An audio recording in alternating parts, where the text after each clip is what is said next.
Alors, qu'est-ce que je peux faire quand j'ai mal de manière permanente? Alors, pour certaines personnes, la douleur, elle est tout le temps, quelle que soit la position dans laquelle elles se mettent, quelle que soit la situation qu'elles vivent, la douleur, elle est permanente. Il y a quelque chose qui est constant. Et pour d'autres personnes, elle vient seulement dans certains mouvements, quand je lève le bras, quand je me tourne dans mon lit, etc. Donc, une étape que je trouve intéressante, c'est de chercher qu'est-ce qui est invariant, qu'est-ce qui est stable, qu'est-ce qui ne bouge pas. Alors, pour une personne qui a mal tout le temps, c'est plus facile. Pour une personne qui a des douleurs qui viennent, qui partent et qui changent tout le temps, c'est un petit peu plus compliqué. Alors, on doit partir à la recherche de cette stabilité, de ces éléments qui ne bougent pas, qui sont permanents quelque part, ou en tout cas dans la perception qu'on en a. Et puis dans l'utilisation de cette oscillation, on a parlé déjà de la nuque la dernière fois, on va avoir des zones dans notre dos qui sont plus ou moins fermées, plus ou moins ouvertes, et certaines, elles restent fermées sans qu'on s'en rende compte. Et nous, on essaie tout le temps, finalement, de faire un mouvement pour compenser cette tension, cette contraction. Alors, si on regarde un petit squelette comme ça, et puis qu'on regarde de profil, on doit voir que les facettes articulaires ici, si on fait un mouvement de flexion, comme ça c'est devant, ça c'est derrière.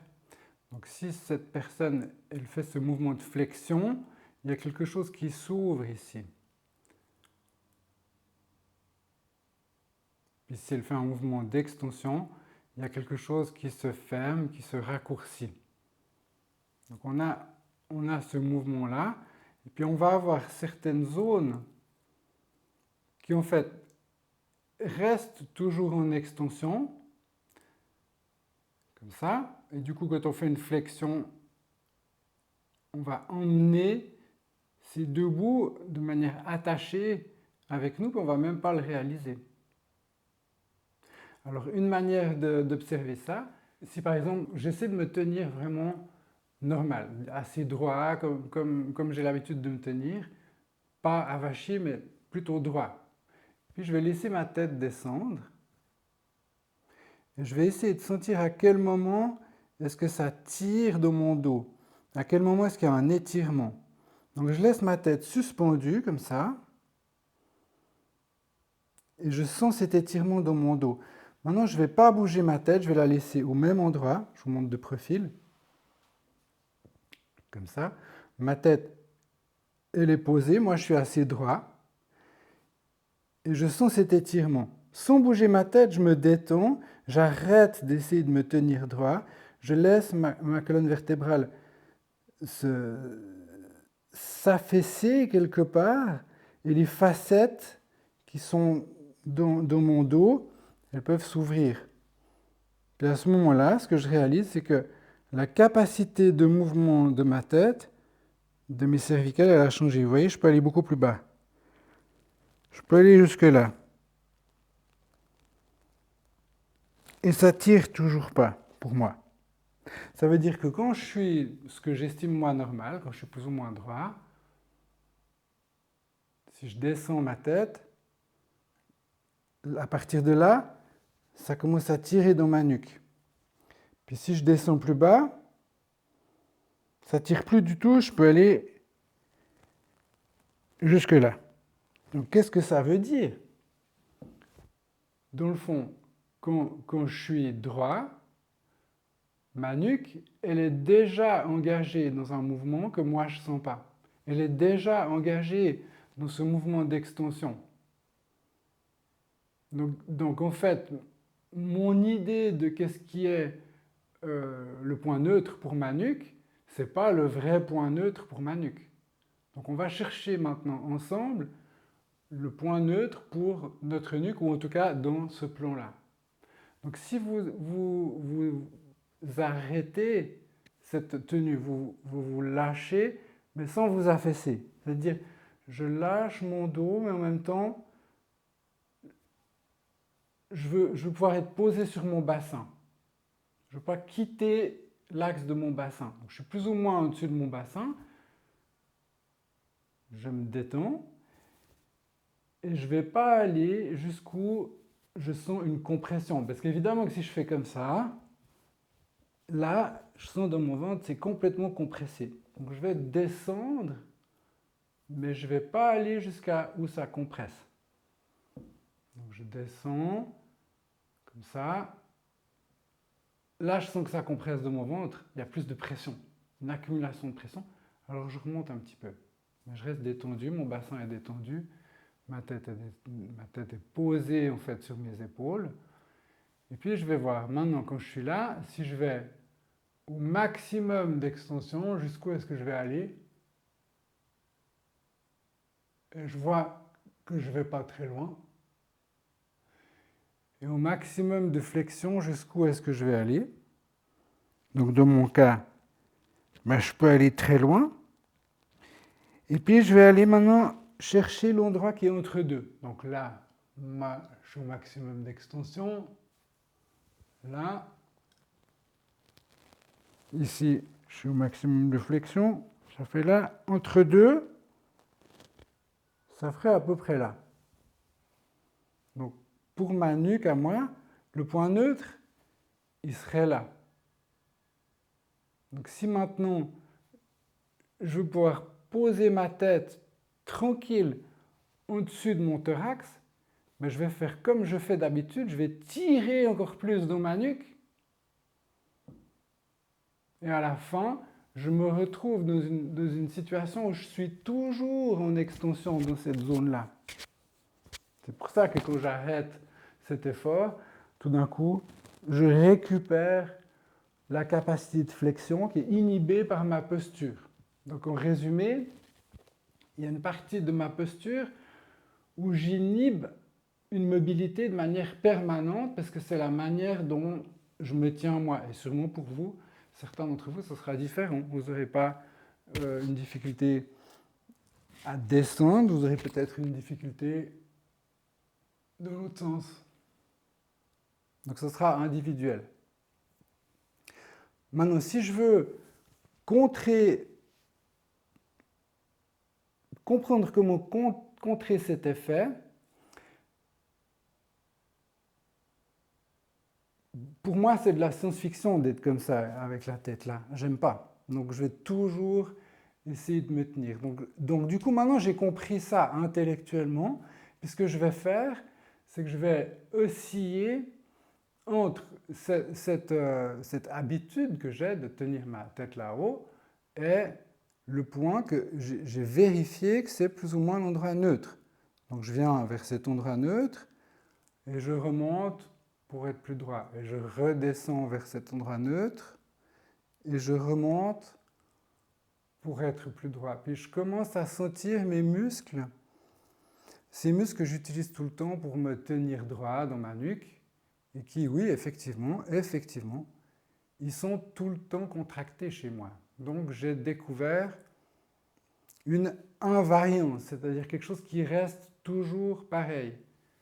Ma nuque, elle est tout le temps sous tension parce qu'elle n'est pas dans une situation neutre dans la journée, mais elle est dans une situation d'engagement en extension. Alors comment sortir de ça finalement? On va le faire ensemble. Donc je cherche ce point neutre, qui va être par là pour moi, pour un autre ça peut être ailleurs. Et une fois que j'ai trouvé ce point neutre, à la place de remonter comme j'ai l'habitude, je vais essayer de sentir déjà qu'est-ce qui est différent quand je suis dans ce point neutre par rapport à là, dans la perception du contact osseux. Donc ce contact osseux, c'est quelque chose qui va m'être super utile. Quand je suis dans cette situation neutre, je sens que les vertèbres ont un contact l'une avec l'autre qui est plus aligné. À la place d'être comme ça, c'est comme ça. Donc je sens que la surface de contact ici, elle est plus grande. On le sent. Donc quand je suis dans cet endroit neutre, je vais aller chercher cette perception du contact osseux d'une vertèbre avec l'autre et de comment, même si ma tête elle est en avant, quelque part, elle peut donner une partie de son poids à ma colonne thoracique et à mes lombaires. Donc je reste dans cette position neutre et j'essaie d'offrir la partie du poids de ma tête que je peux donner à mon thorax malgré qu'elle est penchée en avant. C'est-à-dire plutôt que ça, un truc comme ça, je vais vraiment me poser, laisser le poids sans me préoccuper que ce soit droit ou pas droit, mais je me préoccupe de cet alignement. Et une fois que j'ai trouvé cet alignement, je vais garder cet alignement. Ça demande une concentration à l'intérieur de moi. Je garde cet alignement et je vais osciller sur l'axe de mon bassin, c'est-à-dire sur l'axe de mes hanches, et je vais faire rouler mon bassin.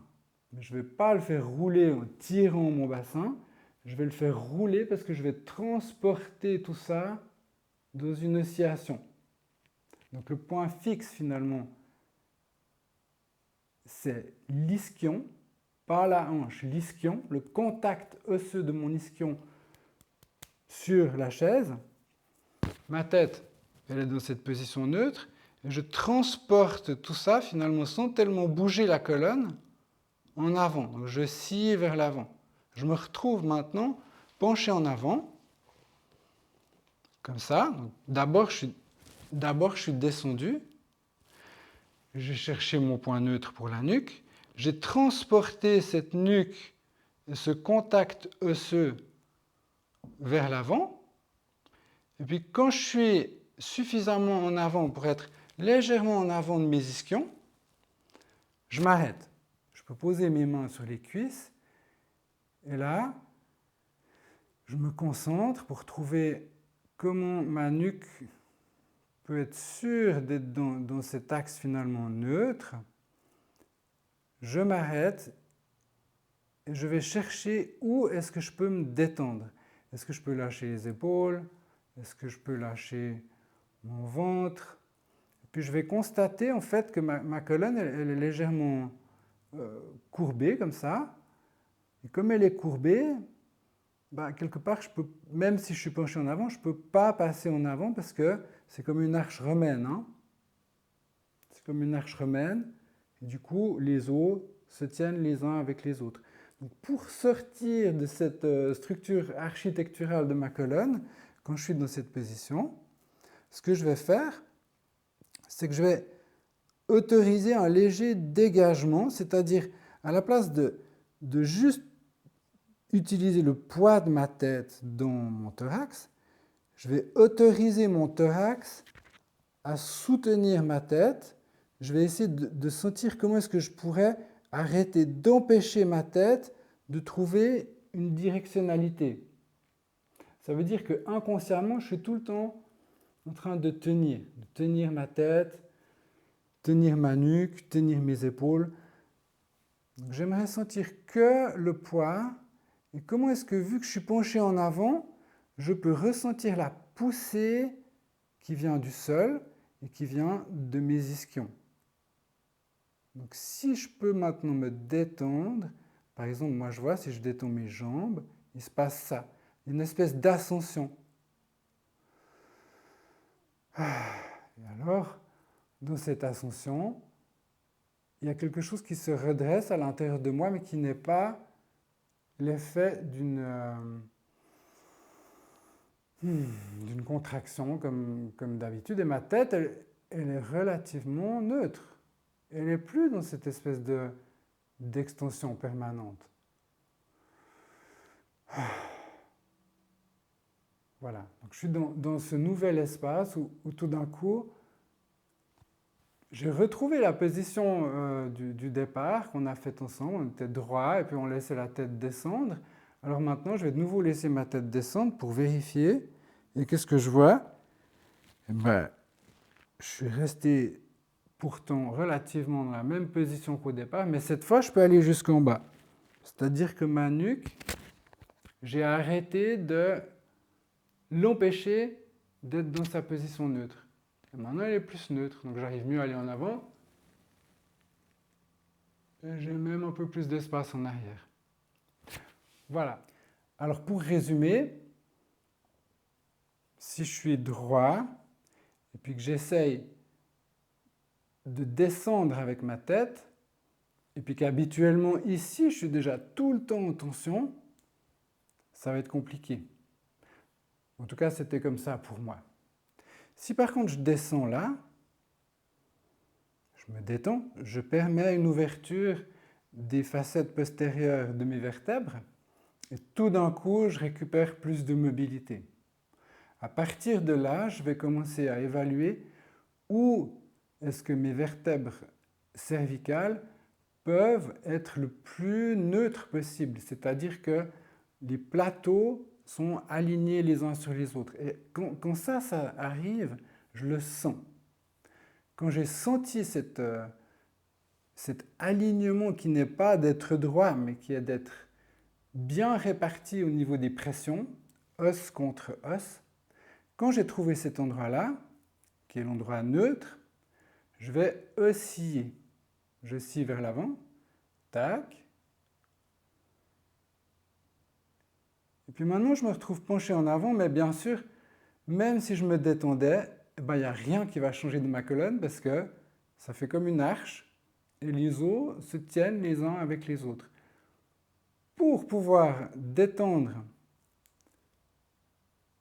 cette forme, pour pouvoir laisser cette forme s'exprimer autrement, pour pouvoir laisser la musculature profonde de ma colonne s'exprimer, je vais devoir arrêter de presser avec mes doigts ici.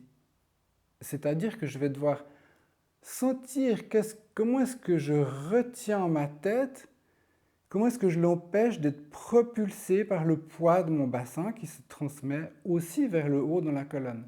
Donc dès le moment où j'arrête de faire ça, hop, vous voyez, la colonne, ça fait comme un ressort, la colonne elle s'ouvre,